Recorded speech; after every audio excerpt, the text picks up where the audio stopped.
စက္ကန့်ပိုင်းတွင်ဘူးကတုံခါလာပြီးဝင်းကနေအလင်းတန်းကြီးနဲ့အတူအသားကင်အစစ်တီးထွက်လာတာပဲအရသာလည်းရှယ်ပဲဆိုတော့မော်ဒတာနဲ့လောဘကြီးတဲ့မင်းကလေးတခါကမင်းကလေးတယောက်ခါအင်တာနက်ကနေဈေးကြီးတဲ့အစားအစာတစ်ခုကိုမှားလိုက်တယ်ပါဆယ်လဲရောက်ရောဘူးကိုဖွင့်ကြည့်လိုက်တဲ့အခါမှာအထဲမှာဘာမှမရှိပဲဗလာကြီးဖြစ်နေတာပေါ့ငွေတောင်းခံလွှာပေါ်မှာတော့ဘာစာမှမရေးထားဘူးလေသူမှလည်းဒေါသထွတ်ထွတ်နဲ့စိုင်ကိုဖုံးပြန်ဆက်ကြည့်တယ်ဒါပေမဲ့စစ်တွေလို့ကမရဘူးအဲ့ဒီလိုနဲ့စိတ်ပြက်နေတော့ဘူးပေါ်မှာရေးထားတဲ့စာတို့လေးတစ်ခုကိုတတိထားမိသွားတယ်အဲ့ဒီစာကတင်စားကျင်တာကိုရေးပြီးဘူးလေးကိုထည့်လိုက်ပါတဲ့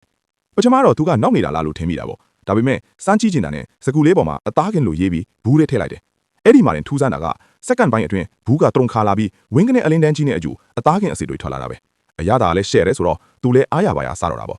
ဒါပေမဲ့သူ့ရဲ့လောဘကအဲ့ဒီမှာလည်းမရက်သွားဘူးအသားကင်တွေကုံတော့ဆူရှီလို့ထည့်ရည်တယ်ဆူရှီတွေထွက်လာပြန်ရောဒါနဲ့ပဲသူကကဘာပေါ်မှာဈေးအကြီးဆုံးအစားအစာတွေကိုရှော့ရှာပြီးအကုန်မှားစားတော့တာနောက်ဆုံးကြတော့ကေဗီယာလို့ခေါ်တဲ့ငါးဦးအနစ်ဟာဒဇွန်ကိုဒေါ်လာ1000လောက်ပေးရမှန်းတီးသွားပြီးစမ်းကြီးဖို့လုပ်ပြန်ရောဒါပေမဲ့သူ့မှာစာရေးဖို့စကူကကုန်သွားပြီလေအဲ့ဒါနဲ့အနားမှာရှိတဲ့အားဖြည့်စေးဘူးကုန်တစ်ခုကိုကောက်ယူပြီးကေဗီယာလူရေးဘူးတဲ့ထည့်လိုက်တာပေါ့